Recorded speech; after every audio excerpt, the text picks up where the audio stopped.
Bonsoir Raphaël Glucksmann. Bonsoir. Merci d'être avec nous ce soir dans C'est pas tous les jours dimanche. Député européen, Place Publique, mouvement que vous dirigez, potentiel candidat à l'élection présidentielle, on en parlera tout à l'heure. Beaucoup de sujets à aborder avec vous ce soir. La classe politique qui se déchire sur les énergies renouvelables après plusieurs jours de canicule, le budget 2026 et les 40 milliards d'euros d'économies à trouver, l'international alors que les États-Unis mettent sur pause l'envoi de certaines armes à l'Ukraine, vos ambitions politiques donc. Mais d'abord ces images, Raphaël Glucksmann, de la manifestation hier contre l'A69, manifestation qui a viré à l'affrontement avec les forces de l'ordre, jets de cailloux, de mortiers d'artifice sur les gendarmes, des manifestants venus pour certains avec des haches, des boules de pétanque. Une partie de la gauche ne peut pas manifester sans s'en prendre aux forces de l'ordre, Raphaël Glucksmann. Écoutez, moi, d'autant plus qu'on a pris position très tôt contre ce le projet de ouais. l'A69, je suis très à l'aise pour vous dire que je condamne totalement les lancers de boules de pétanque ou de cocktails Molotov sur la police. En démocratie, vous pouvez penser que votre cause est absolument juste, mais vous ne vous en prenez pas ainsi aux forces de l'ordre.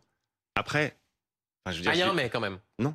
Il n'y a aucun mais. Bon. J'ai dit après. Donc il n'y a pas de circonstances atténuantes au nom de la désobéissance civile ou d'un projet qui serait noble. Il n'y a pas de mais.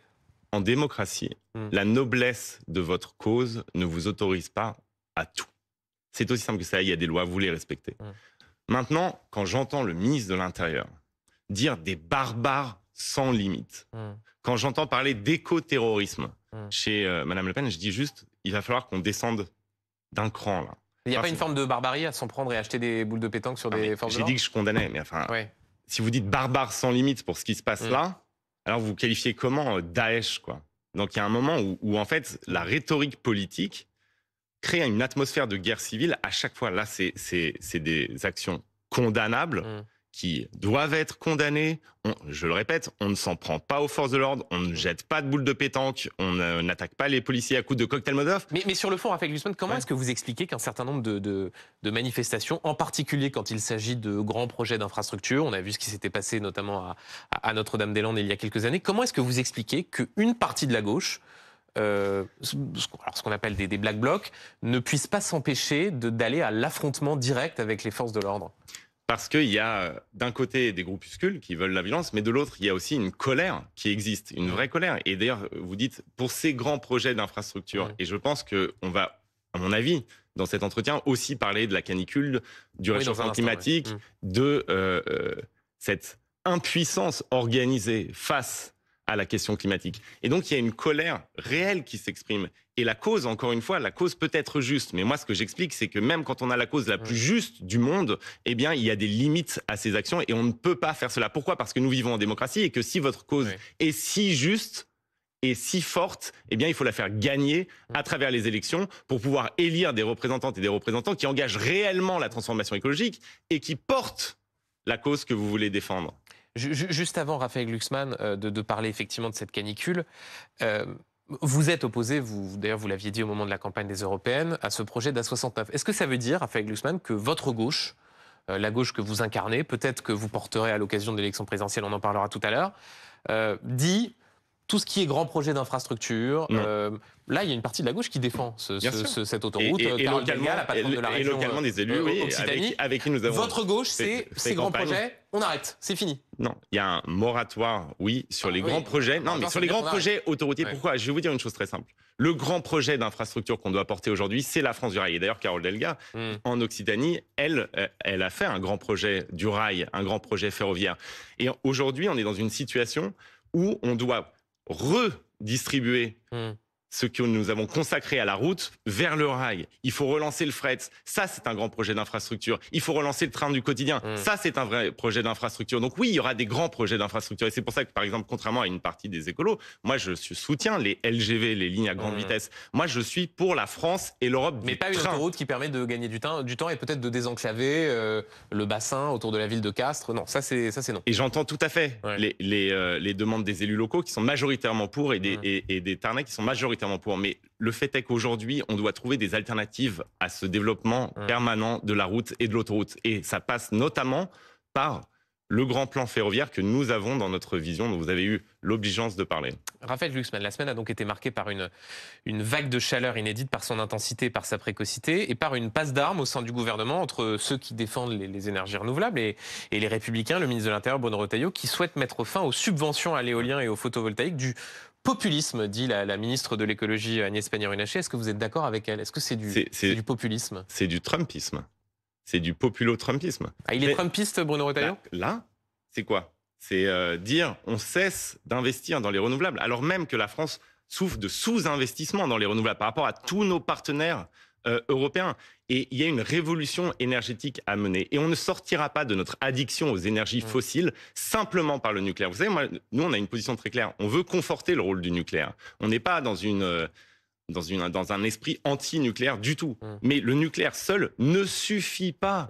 Et donc, il faut investir massivement dans les renouvelables. Tous nos voisins le font et nous devons le faire aussi. Aujourd'hui, sortir contre les éoliennes, contre les panneaux photovoltaïques, contre les éoliennes en mer, eh bien, en réalité, c'est embrasser la cause de Trump. Le seul problème de ce Trumpisme européen, c'est qu'aux États-Unis, à la limite, vous pouvez partir en guerre contre les renouvelables parce que vous avez du pétrole et du gaz à foison. Alors, c'est extrêmement mauvais pour la planète, ça montre juste votre cynisme. Mais le programme trumpiste de dire drill, drill, drill, oui, eh bien, forêt, ça ne marche pas en Europe. Pourquoi? Parce qu'en fait, on n'a pas de pétrole, on n'a pas de gaz. Est-ce que vous iriez, Raphaël Glucksmann, jusqu'à dire que c'est du climato-scepticisme? Ce que je suis en train de dire, c'est que c'est, en tout cas, au cœur de cette offensive anti-écologique que l'on voit partout en France et aussi malheureusement en Europe et en Occident en général. Ce backlash anti-écologique, ce retour de bâton anti-écologique, alors même que le changement climatique, on en voit les manifestations permanentes dans notre vie quotidienne, c'est une catastrophe culturelle, politique, et ça sera une catastrophe pour l'ensemble des citoyennes et des citoyens français. L'argument utilisé par les Républicains, Raphaël Glucksmann, est de dire nous, on est favorable au nucléaire, qui de fait est une énergie décarbonée, est aussi de s'appuyer sur une forme de rejet dans une partie des territoires sur le développement des éoliennes. Ça, qu'est-ce que vous répondez à ces habitants de territoires qui jugent que le seuil de saturation est atteint? Et les grands projets d'éoliennes en mer, alors donc ils en font quoi? Ils sont contre aussi? C'est ça qui produit le plus. Et les projets photovoltaïques, ils en font quoi? Ils sont contre aussi?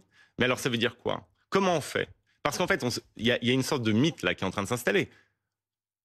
On ne pourra pas arriver à une énergie décarbonée complètement simplement avec le nucléaire. C'est scientifiquement impossible. Économiquement, ce serait une catastrophe. Et donc, il y a besoin de jouer sur les deux. C'est ça un mix énergétique cohérent.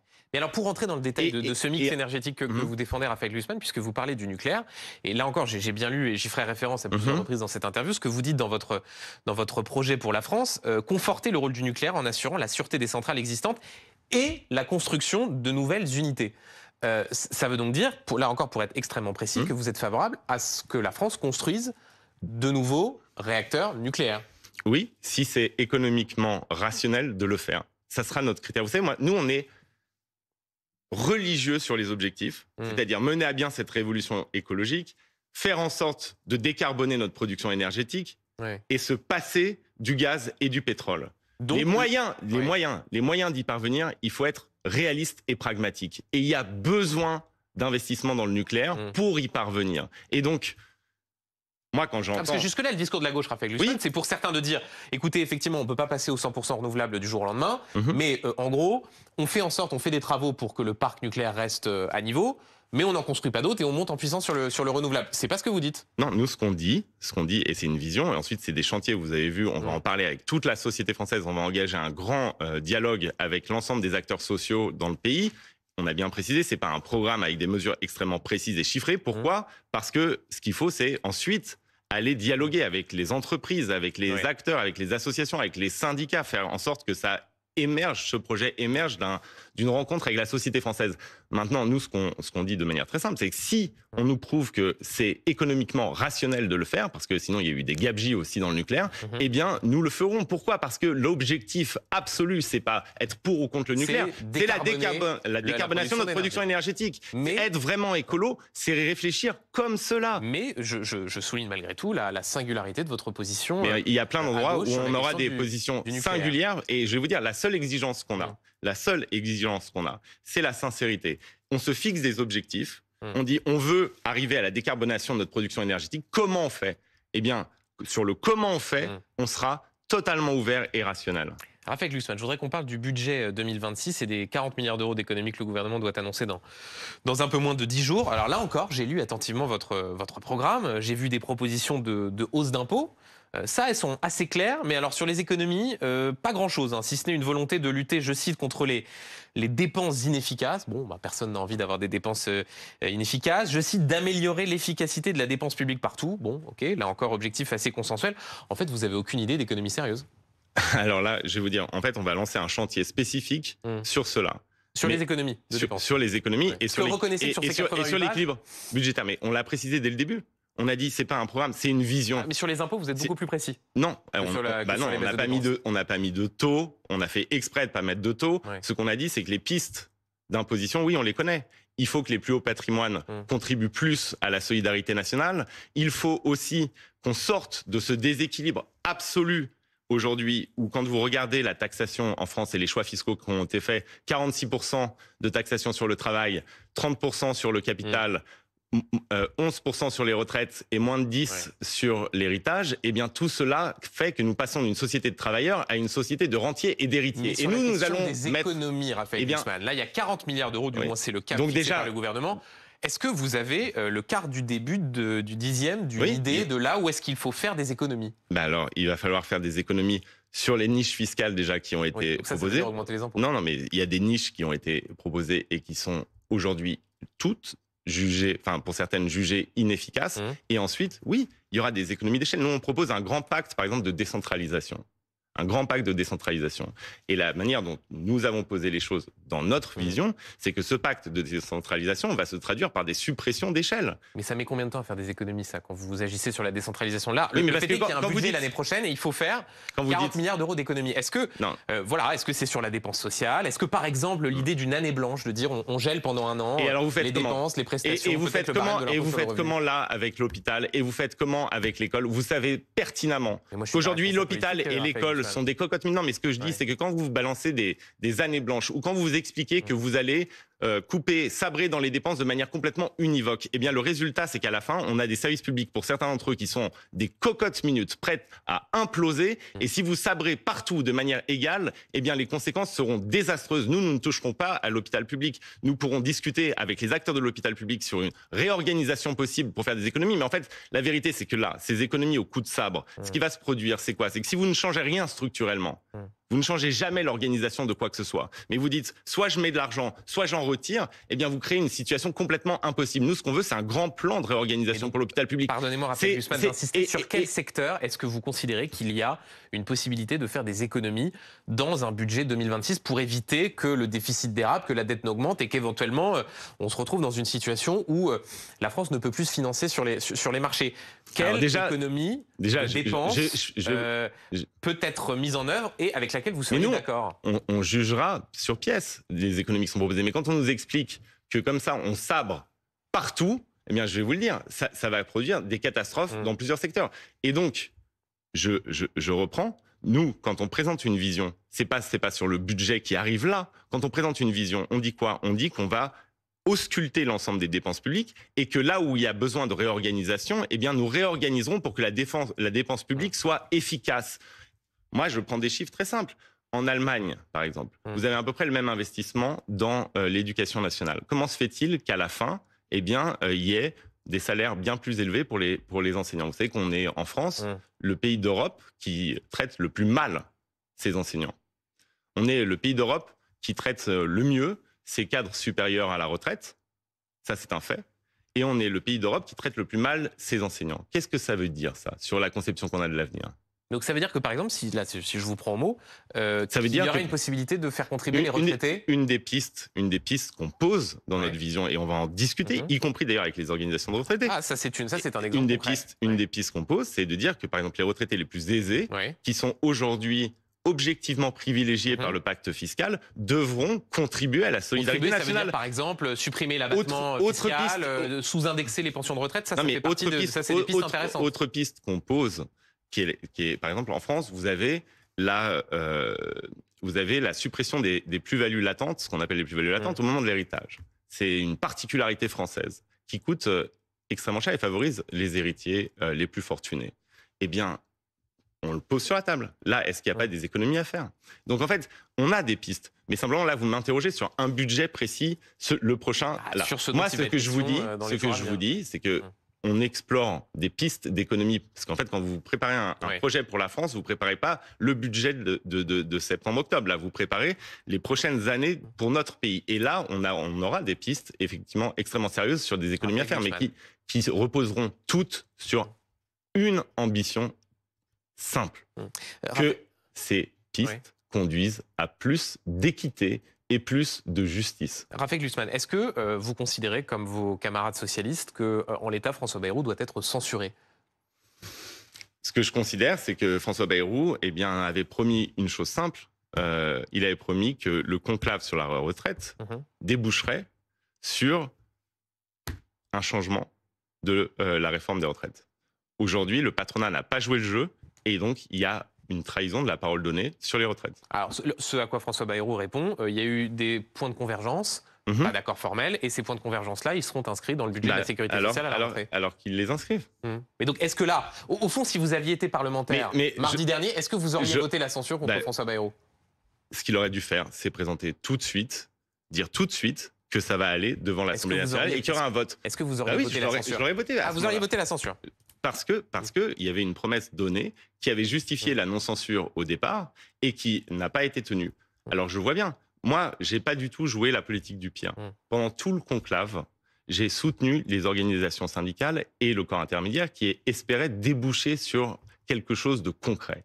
Et ce quelque chose de concret, la reconnaissance de la pénibilité, par exemple, c'est des centaines de milliers de Françaises et de Français qui auraient pu voir leur situation améliorée concrètement, et en particulier ceux qui avaient donc les carrières les plus pénibles, par une issue positive de ce conclave. De la même manière pour les femmes aux carrières hachées. Et donc là, on est dans une situation où la responsabilité de l'échec de ce conclave, Monsieur Bayrou, c'est le MEDEF. Mais il faut prendre ce qu'il y avait sur la table, ce qui avait fait l'accord des syndicats et des petites et moyennes entreprises, et le transformer, l'inscrire dans la loi. Vous auriez donc voté la censure. Est-ce que vous êtes favorable, Raphaël Glucksmann, à une nouvelle dissolution? Puisque dans quelques jours, Emmanuel Macron retrouvera la capacité de dissoudre. Moi, je pense. Est-ce que vous êtes favorable? Est-ce qu'au fond, cela permettrait de débloquer une situation qu'il est aujourd'hui? Je suis toujours pour qu'on ne maltraite pas les institutions de la République. J'ai été effaré par la première dissolution, par le fait de jouer ainsi avec les institutions de la République. J'ai un respect quasi sacré pour ces institutions. Donc moi, je ne suis pas pour la dissolution en soi. Ce que je pense, par contre, c'est que quand il y a un contrat de non-censure qui se construit et pour lequel nous avons œuvré avec Place Publique aux côtés du Parti socialiste, eh bien, il faut le respecter ensuite. Parce que sinon, on a à nouveau l'instabilité qui revient. Et ce pays n'a pas besoin d'instabilité. Moi, je pense qu'il ne faut pas jouer. Donc il ne faut pas une nouvelle dissolution. Et j'espère qu'il faut tout faire pour l'éviter. Raphaël Glucksmann, juste avant de parler de vos ambitions politiques, un mot sur la situation internationale. Alors que les États-Unis ont annoncé cette semaine mettre sur pause l'envoi d'un certain nombre d'armes en Ukraine, Emmanuel Macron a parlé à Vladimir Poutine au téléphone pour la première fois depuis 2022 pour parler de la guerre en Ukraine, mais aussi de l'Iran. Est-ce que c'est une bonne chose, cette reprise du dialogue, pour essayer de refaire revenir la France dans le... Au fond, essayer de faire en sorte de briser ce duopole entre les États-Unis et la Russie? Non. Non. Il fallait pas lui parler. Ça ne donnera rien. Et la seule chose que ça donnera, ça enverra le message que l'Ukraine est devenue un sujet comme un autre. Vous lisez le communiqué de l'Élysée après ce premier coup de téléphone entre Macron et Poutine depuis 2022. Vous lisez ce communiqué et l'Ukraine, c'est 4 lignes. Tout le reste, c'est nous allons travailler ensemble sur l'Iran, nous allons travailler ensemble sur l'Iran, nous avons convenu que nous allons travailler ensemble sur l'Iran. Ça veut dire quoi? Ça veut dire que l'homme, le tyran qui fait la guerre en Ukraine, mais en Europe, et qui vise les Européens, pas simplement les Ukrainiens, eh bien, on peut le réintégrer dans le jeu international grâce à la crise au Proche-Orient, et l'Ukraine devient un fait à part. Enfin, On peut dire, mais moi j'ai connu ça. C'était déjà le cas de l'administration américaine avant, sous Obama. Il y a eu l'invasion de la Géorgie. Il disait, ok, on n'est pas d'accord sur la Géorgie, mais on peut travailler ensemble sur le reste. Et là, ça va devenir quoi? On n'est pas d'accord sur l'Ukraine. C'est pas qu'on n'est pas d'accord sur l'Ukraine, c'est qu'on est en conflit ouvert sur l'Ukraine. C'est que si l'Ukraine s'effondre, c'est toute la sécurité européenne qui s'effondre. Il faut écouter nos services de sécurité, les services de sécurité allemands, danois, polonais, quand ils nous disent que le plan de Poutine, c'est l'invasion d'un pays membre de l'Union européenne et de l'OTAN avant 2029. Ça veut dire quoi? Il faut écouter nos services de sécurité quand ils nous alertent sur les attaques hybrides menées par la Russie contre les chaînes de production de notre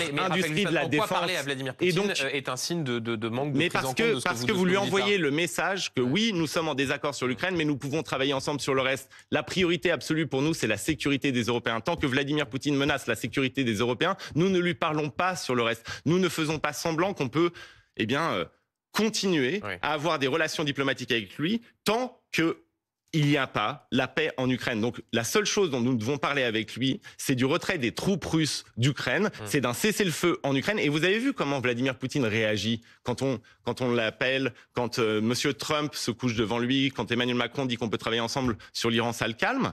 Il n'y a jamais eu des bombardements aussi forts sur Kiev en ce moment.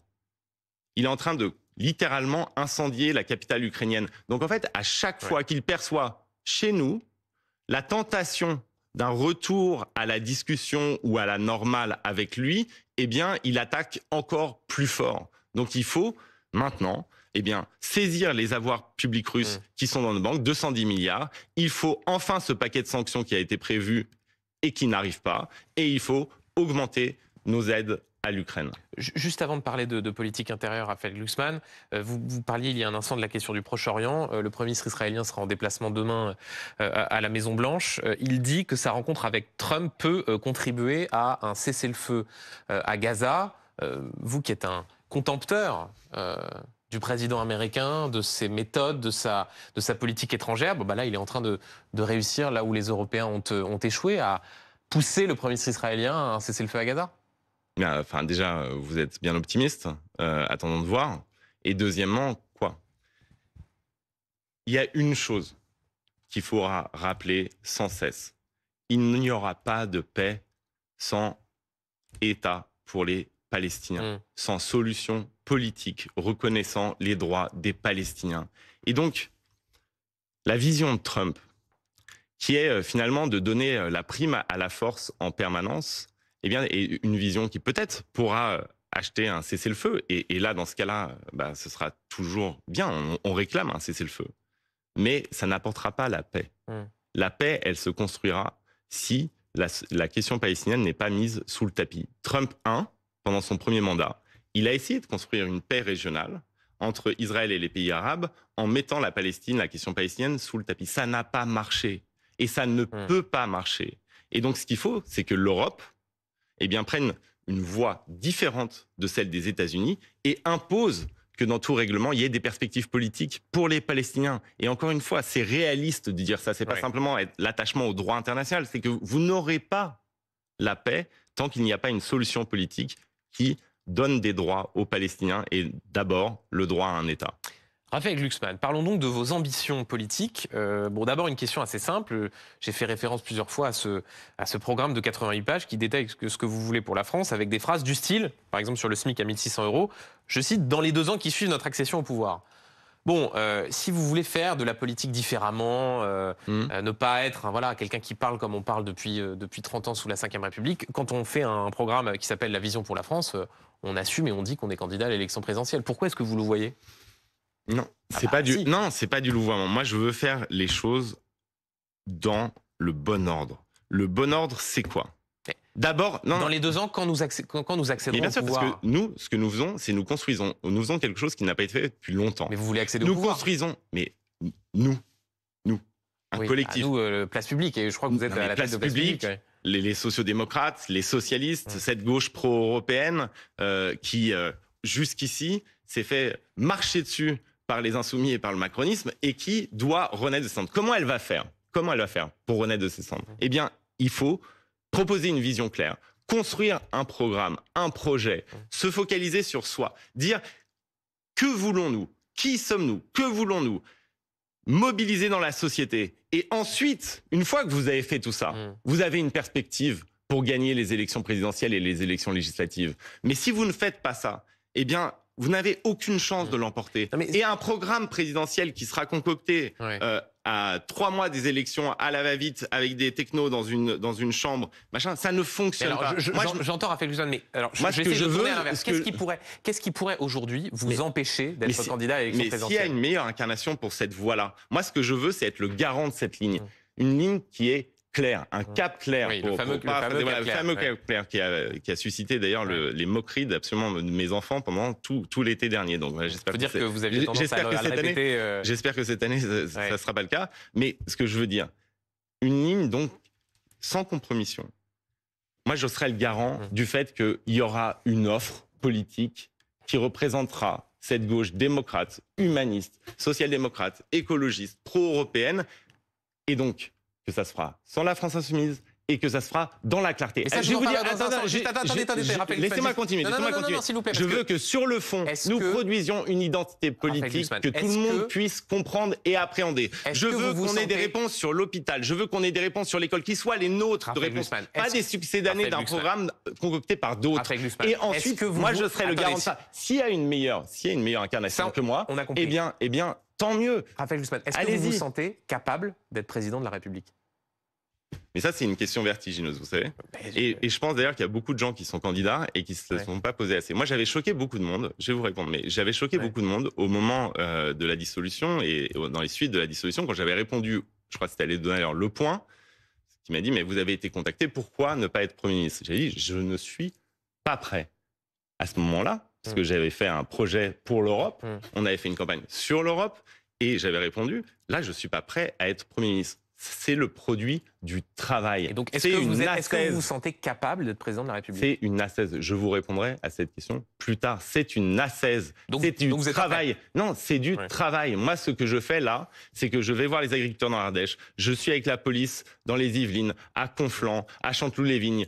Je vois les PME. Je parle avec les dirigeants de Scop à Marseille. Et qu'est-ce que j'essaye de faire? C'est produire un récit pour notre pays de redressement et de transformation.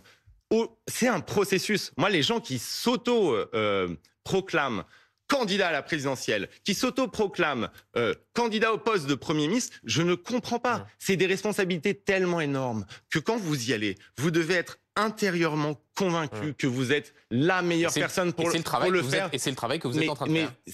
Mais c'est quelque chose qui est en totale contradiction avec cette époque du zapping et de TikTok. C'est pas un truc de TikToker d'être président de la République ou Premier ministre ou ministre. C'est quelque chose d'extrêmement grave. Vous êtes amené à porter sur vos épaules le destin d'une nation comme la France qui a une histoire immense et qui a un rôle spécifique à jouer en Europe et dans le monde. Donc, vous comprenez ? Il n'y a pas de place pour la légèreté dans une réflexion comme ça. Raphaël Glucksmann, encore quelques questions. La première, vous avez vu ce qui s'est passé cette semaine, ce rassemblement à Bagneux, Olivier Faure, Marine Tondelier, François Ruffin et d'autres qui se sont réunis en perspective d'une candidature commune. Et pourquoi pas une primaire? Voilà, on voit les images. Pourquoi est-ce que vous ne dites pas oui à cette initiative? C'est quoi? C'est que vous avez peur de perdre une primaire, Raphaël Glucksmann? Ils vous disent allez-y, venez. Vous aviez soutenu le nouveau Front Populaire en 2024, il y a un an. Pourquoi ne pas aller avec eux? Ils disent allez-y, venez Glucksmann, allez-y, venez Jean-Luc Mélenchon, allez-y, venez d'autres. Je veux dire, combien de fois il faudra que je le répète? Nous n'avons, avec Jean-Luc Mélenchon, pas la même vision, ni du monde, ni de l'Europe, ni de la France. Nous ne portons pas les mêmes convictions, la même méthode, la même relation au débat public, la même relation aux libertés, à la démocratie. Bref. Donc vous ne participerez jamais à une primaire? Mais tant que c'est comme ça ouvert, et d'autre part, tant que c'est comme ça ouvert, si c'était plus fermé... Et d'autre part, ça c'est le premier point. Donc là, il y a une absence de clarté qui, moi, ne me va pas.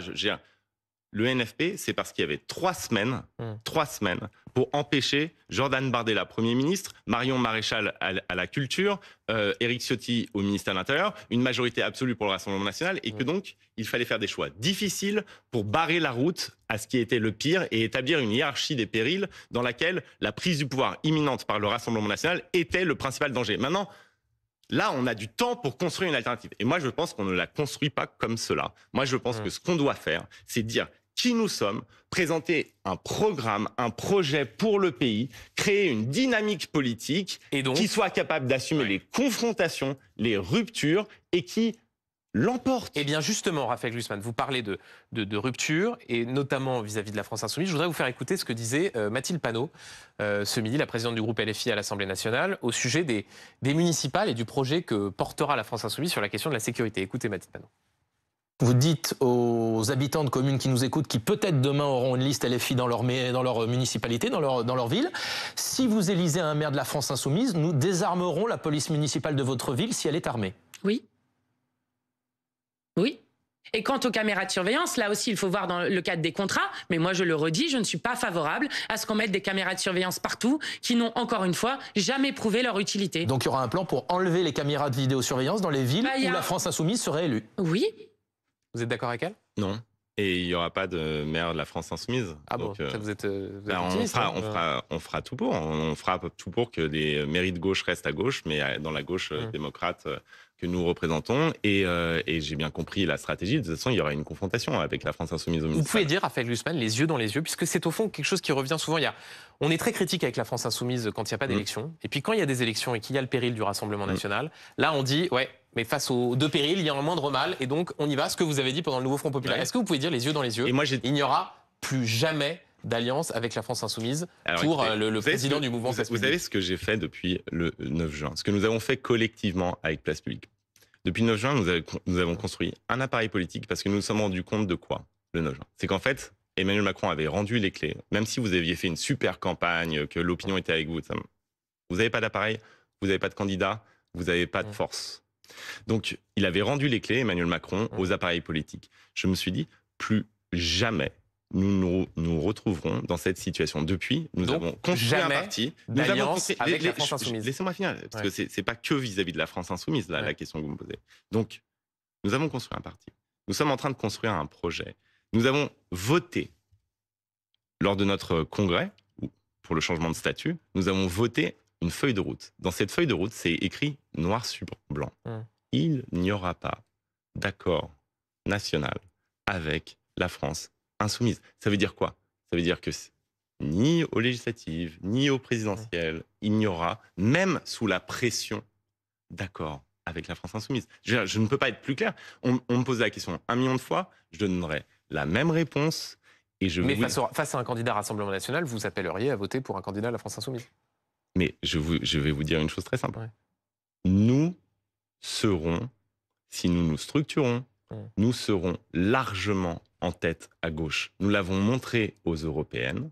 Nous allons le montrer à nouveau, mais pour cela, il faut faire les choses dans le bon ordre. Il faut d'abord travailler. Vous savez pourquoi? Moi, j'ai fait 2 campagnes aux européennes. 2 fois, j'ai été candidat. La première fois, on a fait un programme. En 3 jours, on a décidé d'une candidature. En mars, la campagne a été franchement pas terrible. Je sais me juger. La deuxième fois, on avait travaillé pendant 1 an pour produire une vision pour l'Europe. Et elle a été très enthousiasmante, cette campagne.